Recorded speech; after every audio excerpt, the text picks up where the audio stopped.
Hi, everybody. This is Jason from Get Tech Smart, and I'm here with co-host Isaac Piercy. Hello. So tell us about yourself, Isaac. Let's give you a little formal introduction, and I'll let you just take the reins and tell everybody who you are, what you do, and all about yourself. Okay, so my name is Isaac, and I am a content creator on YouTube and internet. So I have a couple of YouTube channels, have a few websites that I manage, do other things as well with like Discord communities and Twitter. So very interested in like content creation space. Nice. So tell us a little bit more about how long you've been doing YouTube for.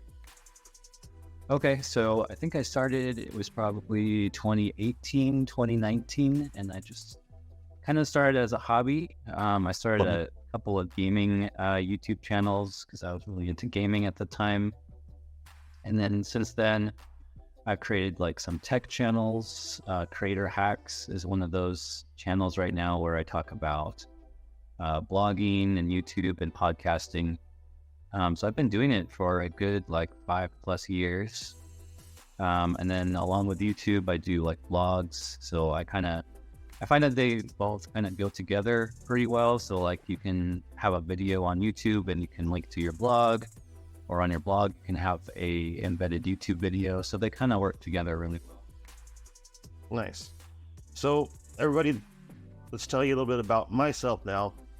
I've been in the game. I've been a software developer for about a little over 20 years now. Multiple websites, multiple apps in production.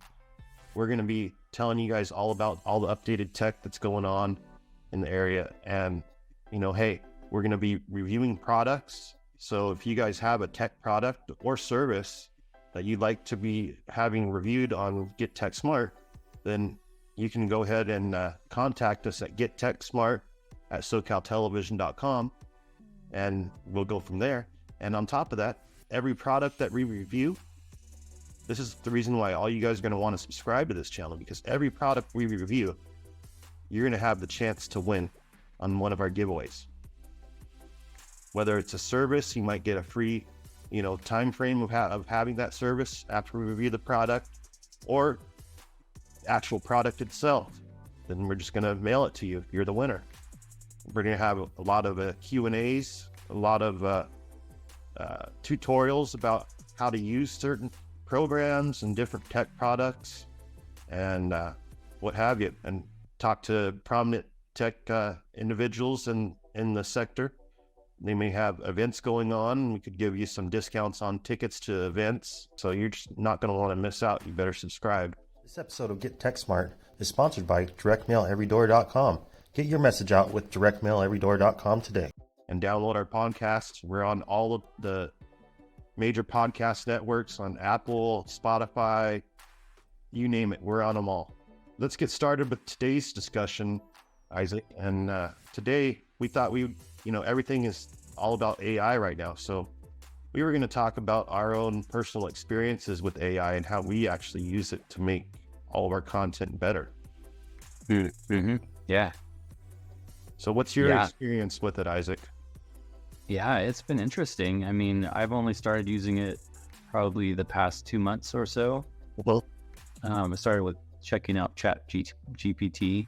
Okay. So with that, it's been pretty cool for like writing, because most of my YouTube videos, I do scripts, right? I like script them out, and that can take some time. Yeah. You like write the introduction, you write, a few paragraphs. So I found it was pretty helpful for like creating an introduction, just to speed that up a little bit. And even if I don't like what it creates, I can just, change it. I can tweak it a little bit. Exactly. The other thing that's good for YouTube is titles, right? So your title is extremely important just to get people interested in clicking into the video. Like, you should have a good title that's like interesting, or it asks a question that, causes some curiosity in the viewer. So you can have ChatGPT say, create, 10 very clickable, exciting, interesting titles for my video on Mac OS GarageBand tips, whatever. So it'll give you a list, however many you want, and you can look through the list, pick out what looks good. You can tweak it, take, title number 3, but make it shorter.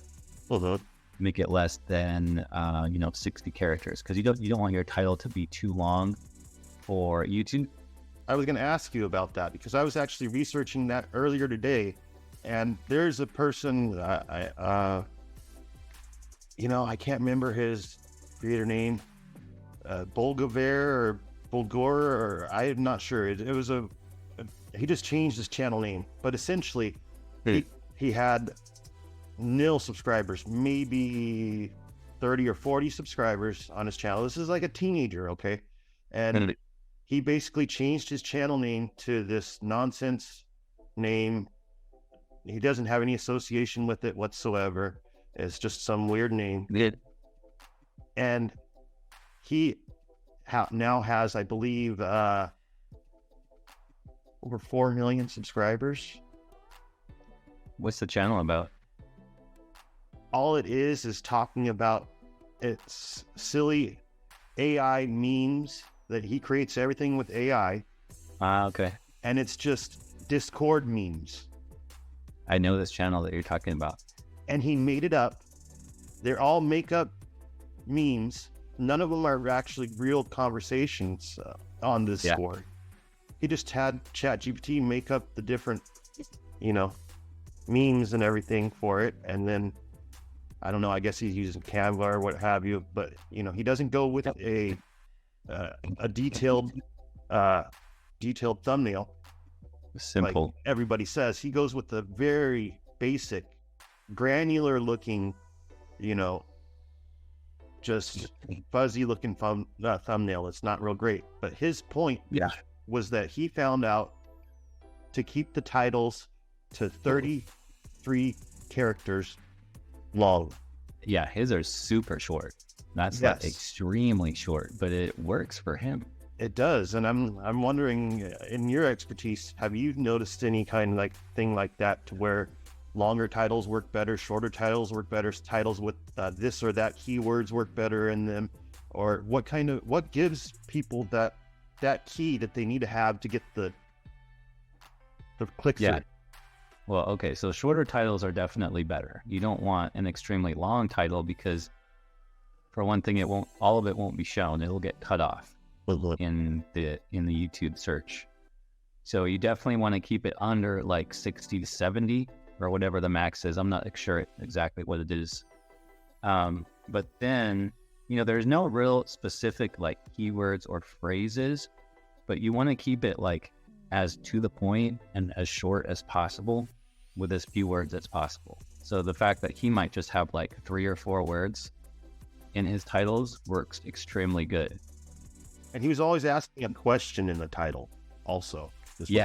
Asking questions, sometimes putting words in a parentheses at the end as a question.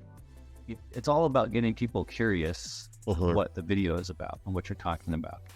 And another good trick I found is if you put numbers somewhere, just random numbers. And I think he does it on his too, right? Exactly what he was saying. He was saying that he put something I believe the example was how to get your audience in 9.17 seconds instead of 10 seconds, because that's normal. Okay, somebody could say, this is how you do this prompt in 10 seconds or what have you. But he goes 9.17 seconds or 9.17%, some oddball number. And he says, I just make up that percentage.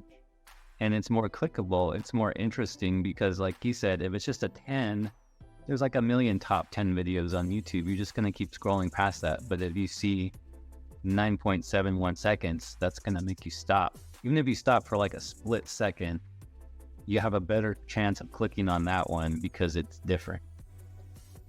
Exactly. So that's something that AI can help with too, I think. Like I said, I've done titles with it. I've done descriptions, introductions for my scripts and stuff.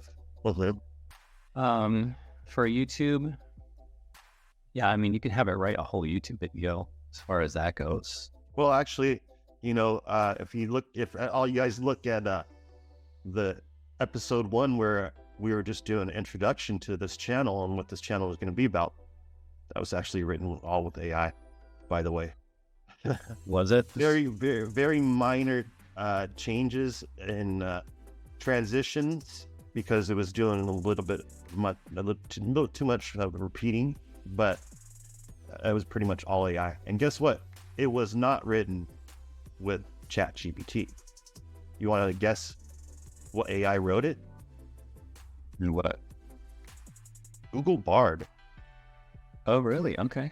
Yeah, because I actually, and that's the funny thing. Actually, I never reached out to Google to ask for, into their search labs inclusion for their Google Bard. I never even asked them. But all of a sudden, after I did publish a tripping AI app using the ChatGPT API, because I was one of the front runners getting access to ChatGPT's API. So within, I'd say about a week, I had already had the Tripping AI mobile app out on Android. And funny enough, right after I published it to the Google Play Store, within 2 days, I all of a sudden, to that email that I have set up as my publisher for my Google Play apps, that's the email where Google reached out to me and said, we'd like you to be included in this experiment. Yeah. And try out Google Bard. So Bard is not live to everybody right now. It's limited. It is now, because you can go up to, if you go to your, let's see here. I'm going to go to another tab here. So if you go to your regular google.com, and you know how it has your logo up in the top corner, I guess up here in the top corner. Things are backwards. But nevertheless, so basically next to where it says Gmail, it'll say images, and then it'll have a little, it looks like sort of a beacon, a beaker, like a test tube beaker. Yeah, the search labs, right? Search labs, exactly. So if you go into there, and you obviously have to be signed into your account. But when you go into there, there's a thing that says SGE. Try out SGE. Yes, and I've tried out SGE. That's the generative search, right? That's right. Now that's technically Google Bard.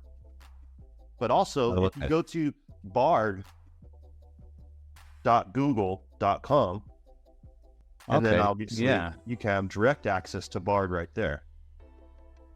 I see. So what is the difference between Bard and ChatGPT? Is there a difference? There is a difference. So they're both generative AI systems. However,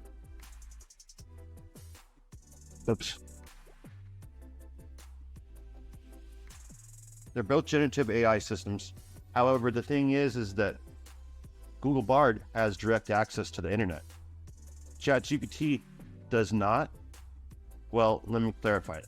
ChatGPT free plugin or free does not.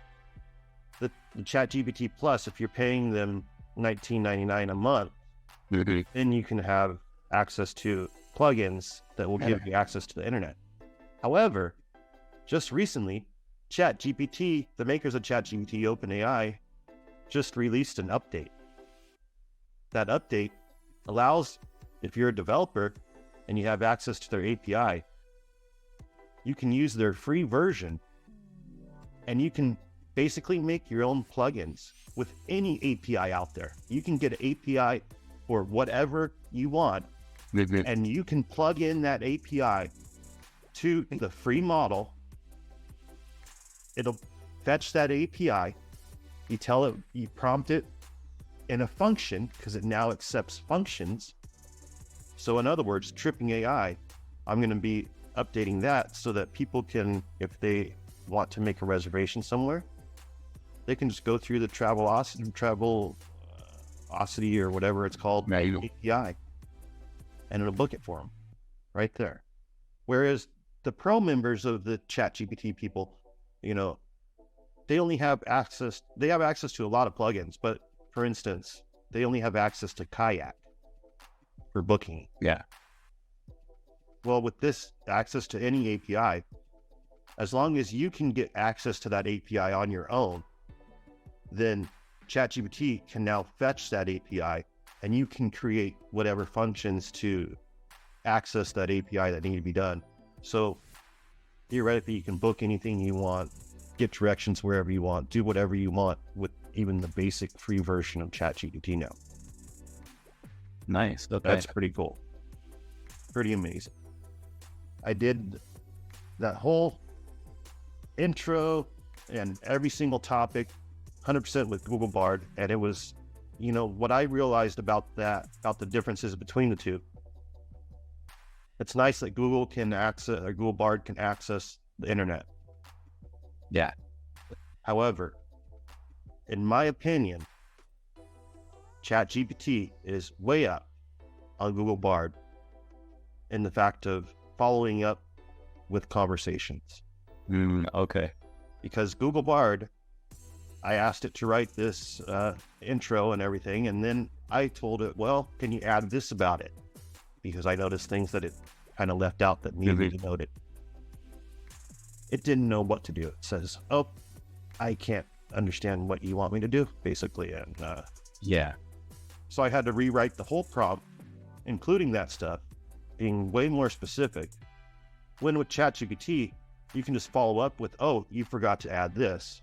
Please write this into it, and it'll integrate that into the whole thing. Yeah. For instance, if you ask it for writing a podcast, it'll write a script for the podcast, but it'll leave out the host name. It'll say host, and then in blocks, it'll say host name. But you can tell ChatGPT, the host name is this. Please rewrite this, and it will add the host name in that spot for you. Where Google Bard has no clue how to do that. Oh, okay. Wow. Well, that's a big difference then. I mean, I think that's huge. When you get into the conversational part of ChatGPT, it's really powerful. I mean, I've even used it to write some blogs. Oh, yes. Where I'll prompt it with everything. Like, okay, imagine you're a podcaster with, 10 years of experience and 500 podcasts to your repertoire, and all these skills, and about these different hosting platforms, and then write me a review of Podbean or some other podcasting platform, and it'll do it with everything you would want, right? All the details, like it's a real person that has all this experience, and all you did was prompt it to have that. And it's pretty cool. So that leads me to this question. Do you think, like everybody else, there's fear out there of, oh, it's going to take people's jobs away? Or do you see it as a tool that's going to help people be more efficient in their jobs? I mean, I've seen it be the second one, where it's just added a lot of efficiency and speed to things. I mean, I don't know. I think possibly it could take some jobs. Like an SEO's job for a website, right? Is like find all the keywords and, write a cluster of articles based around this keyword. Well, ChatGPT can do that really fast, right? But so is it going to take that person's job away, or is it just going to make them better at their job and faster at their job? I don't know. I don't think we know yet. Yeah, it's still up in the air. I mean, I could see how it could take some jobs away, but I do think that they're going to need people to prompt it. I think everybody out there really needs to learn how to work with AI, because it's not going away. So you need if you're looking for like a field or like a job to get started with in tech right now, AI, I don't even know what you would call it, like an AI prompt engineer is what they're called. Yeah, prompt engineer, prompt something, where you're prompting the AI, and to do specific things. That's going to be huge going forward, I think. Yeah, that brings me to our next tip here for all you guys out there that are in the podcast land, you know how cumbersome and ridiculous it can be sometimes to start trying to edit the audio, because it's not perfect. There's a lot of echo. You know, I don't know if you guys can hear the echo or not, but I'm sitting here, hardwood floors, tall ceiling, echoing like crazy. But what you're going to see is, you're going to see the difference in this audio after we run it through another AI system. That AI system I've already told you about, Isaac, which is called Adobe Podcast. Mm-hmm. Yeah. Have you tried it yet? I've not tried it, but I can't wait to try it for my... Oh, it is so amazing. It is so amazing. Now, obviously, it can't have a lot of background noise and all that, but it can definitely take out all the echoing in the room and deepen your voice and make it sound more broadcast. And that's what we use actually on all of our podcasts. We run it through podcast.adobe.com. And this is free, right? This is free right now. It's in beta version. All you have to do is upload an MP3. That's about it. It's amazing. It totally cleans it up. So we're going to show you. In fact, let's say, hello, this is Jason from Get Tech Smart. Hello, this is Jason from Get Tech Smart. Yeah, you guys will hear that difference. That's for sure. And this is the difference in how AI is going to help people, I think, because it does things in seconds that takes people months in post to do. Think about it. Like, they're doing, even Marvel. Did you hear about that? Marvel just did their full intro to their new series called Secret Invasion. They did it completely with AI. Oh, really? It's amazing. You can tell it's AI, but I believe that's what they wanted to go for, was that type of look, because it's Marvel, and yeah, they're just trying to give it that robotic type look. But it is pretty amazing that they did the whole intro with AI. Yeah, and that's going to be the new way of things nowadays.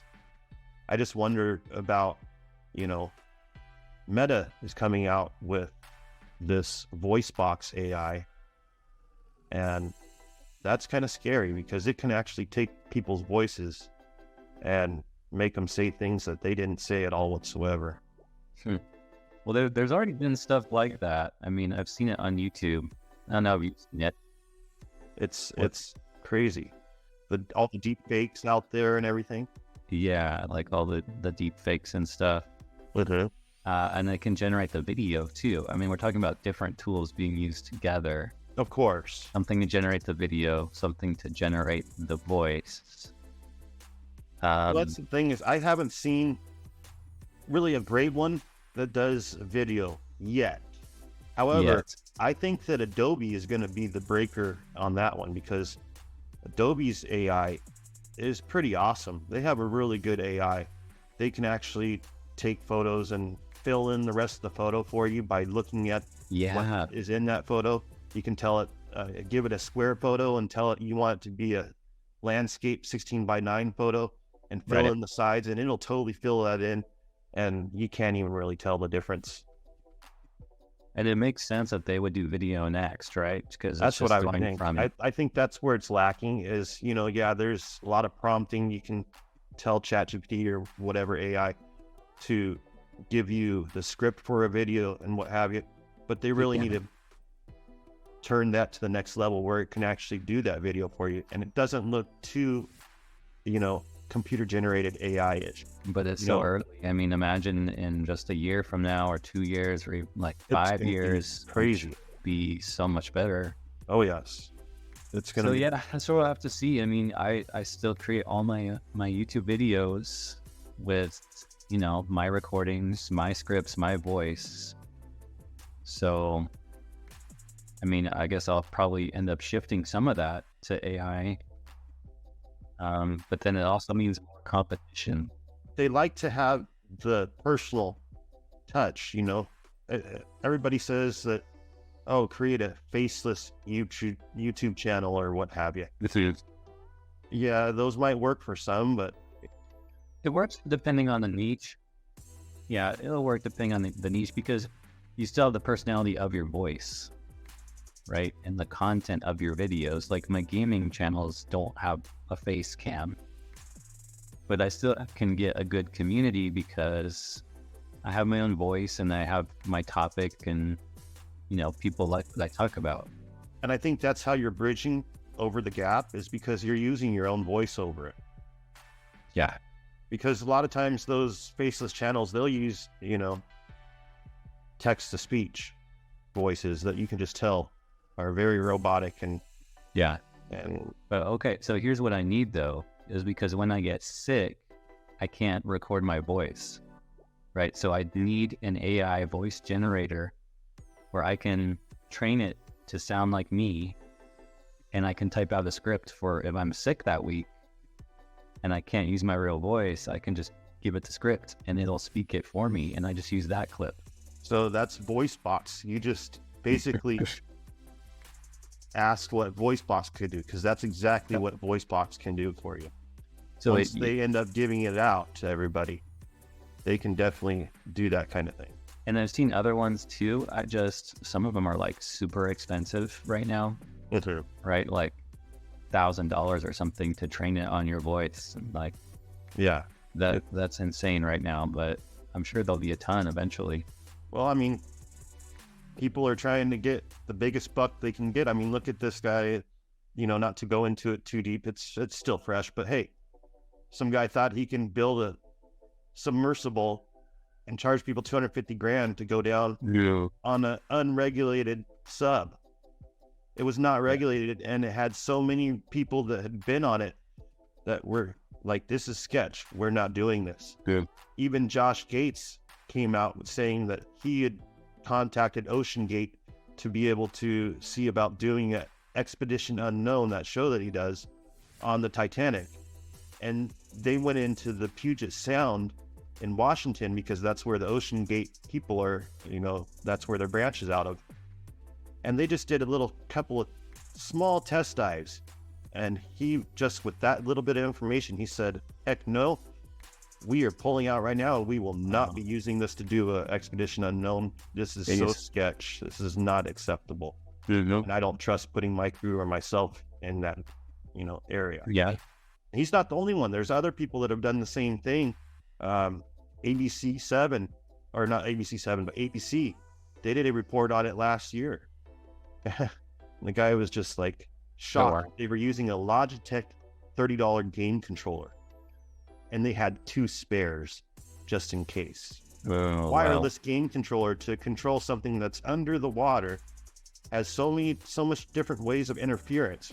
I mean, I can understand controlling the system with a game controller. Okay, I could get it because that's the way systems are these days. You can integrate game controllers into like IoT things, Internet of Things, and, you know, to control them. That's understandable. But wireless, I would think for redundancy, I think everything should be hardwired in. Just, you know, try to eliminate any kind of possible problem. Right. You know, but hey, he was able to get people to pay him 250 grand per person. And this wasn't the first dive that they've done. They've done like 3 or 4, and that's probably the experts are saying that's why the sub imploded, was because, yeah, it could have done okay for the first couple dives, but there was no testing on how long would that carbon fiber hull last with the pressure of the ocean at those depths. So yeah, that's insane. Craziness. But, you know, there's always people that are going to be pushing the gamut. I'm sure that that's not the only person that we're going to see try and do something like that. I do think that there will be hopefully regulations for those things in the future. Apparently, I was researching it, and it said that there's only 5 regulated submersibles that are able to go to the depths of where the Titanic is at. Oh, okay. And his was not regulated. Wow. He was on reports saying that he couldn't do the regulations because he thought of himself as a modern day Jacques Cousteau, and that would eliminate him from being able to discover things that he needed to discover. Yeah, that's a red flag right there. Right? Mm-hmm. Exactly. But that's why this AI stuff, I think, is really going to be cutting edge in the future. It seems like every day they're coming out with new AI tools, and I can't wait to see what's going to be happening next. What do you think we should do for this podcast here? Should we give people something? Sure. Do you have something? Well, should we start it off with who would like to have to win who wants a brand new Google Chromecast? I actually happen to have one. That's cool. This is going to be a random one, so everybody has a good chance to win. So as long as you comment down below, like and subscribe, and share the channel, of course, with your friends, then share the podcast with your friends, then comment down below about what you like about AI and how you use it in your daily life and how it's made it better. Everybody that comments about it will be entered into a random number generator. We're going to be showing that during our next podcast. One of our lucky subscribers or viewers, and that's the thing, is you don't even really have to subscribe, but you really should, because you're going to be missing out on subscriber only content if you don't subscribe. We're going to pick a winner of the Google Chromecast on our next podcast. Thanks for listening to Get Tech Smart. This is Jason James. Isaac Piercy. Let's talk some tech. See you next time. Thanks for listening. Bye.